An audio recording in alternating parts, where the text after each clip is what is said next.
Welcome everybody to my video about how to make a fantasy map beautifully and quickly. This is the end product, and without further ado, let's get started. I decided to use digital for this project, but it works just as well on pen and paper. As you can see, I've made other maps before, so I do have a little bit of experience with this. But without further ado, let's also start making our landmass. I'd recommend just making random shapes, defining what water and land is, and then we can get started on the actual land itself. We want to make the land look jagged as well as leave room for inlets where rivers can flow out of the land as well. So you can see I'm making a few little indents in the land as well as a few bays just to make it look a little bit more interesting. It's also important to take in consideration movement of land, like continents, tectonic plate movement. You want to make your land look like it can fold in on itself, kind of like this little island and the main continent. Mountains are fun. They're just triangles, and then you can make them look more jagged, kind of like how we made the land look more jagged. Draw triangles within those jagged lines as if there's a light source coming from the right or something. And yeah, you can add little tiny details like Tolkien does with his maps. Trees are also pretty easy. They're just circles with little bumps on them, and you just make a ton of them. You layer them upon each other, but it takes a really long time because you have to draw individual circles over and over again. For mountains, we want to make them almost look like veins coming out through the land, and we don't want it to get too close to the water because, well, mountains are high points of land, and the lowest points of land are oftentimes going to be where the land meets the water. So what the mountains essentially are going to do is they're just going to layer upon each other to make this cascading mountain effect.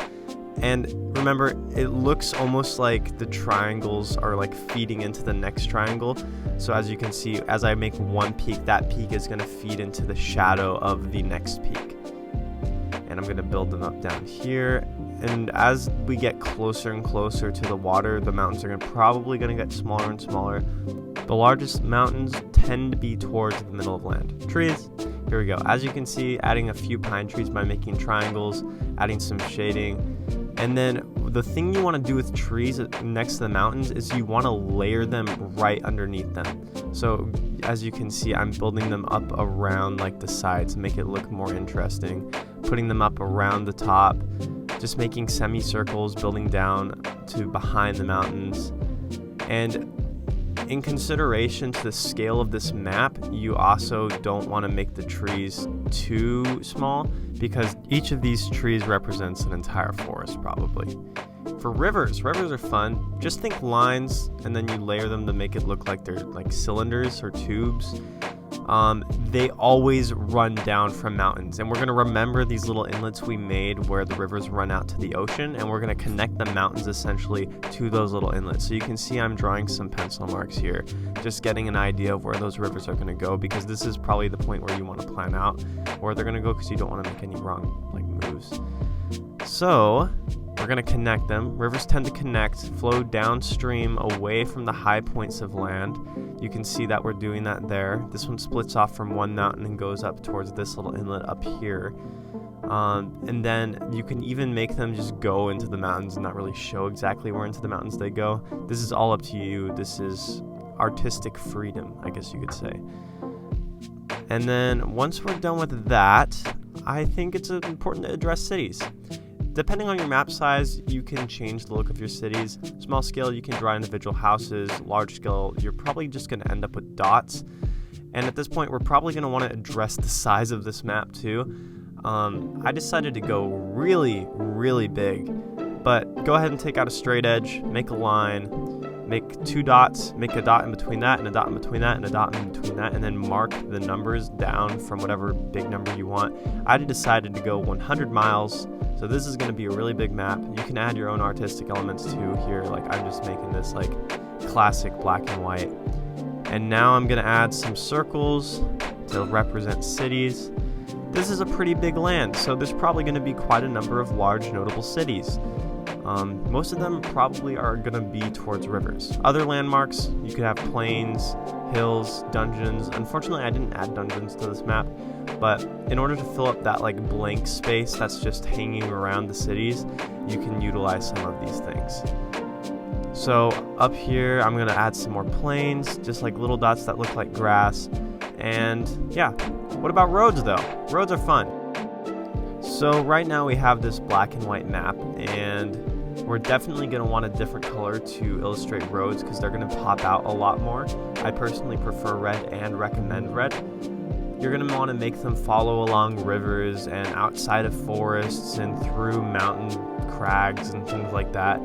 Choose the easiest possible route for a road to go because that's probably the route that road's going to take. People aren't going to choose a road that goes all the way to the top of a mountain and down again. It just doesn't make sense. Names. If you've used pen and paper up until now, I'm sorry, because you shouldn't.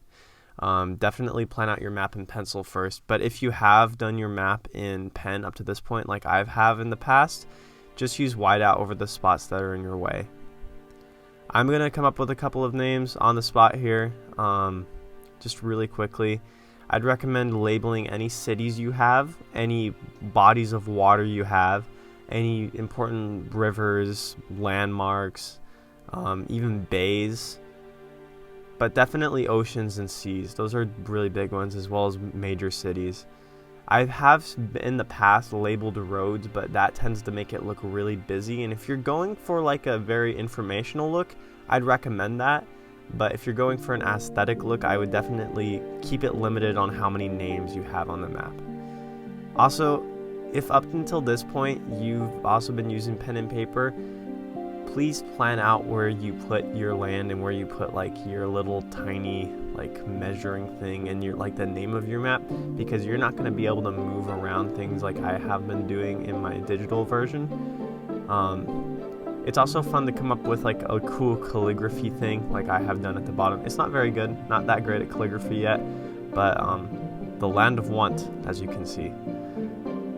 And now we're going to get started on water. Water's fun. Think of it like waves coming out from the land. We're going to do the first layer here, and it's literally just like waves coming out from the land, like coastal water ripples. The first water ripple thing around the land wants to be fairly close because that one is going to be the most defining factor of displaying the turn from land to water. After this one though, we can start to spread them out a little bit more. This one's still fairly close, but the one after this is going to be a little bit further away. As you can see here, finishing up the second one. And now the third one. You can see how the third one is definitely getting further away from the second and first one. And I'm going to speed along here, do the fourth one. And then once you do about 4 or 5 layers, you can just add these like water ripple effects along the outside. And one thing I really love doing that makes things look beautiful, if you have colored pencils, watercolor, anything that's like colorful and can be like faded out, I'd recommend doing a blue hue along the water because it makes it pop a lot more, especially if you have red as well, blue and red being colors that go well together.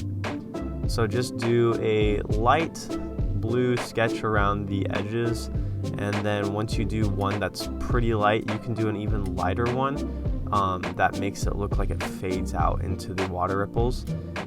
I'm just gonna do a like clear watercolor that's gonna pull the colors out and make them look lighter.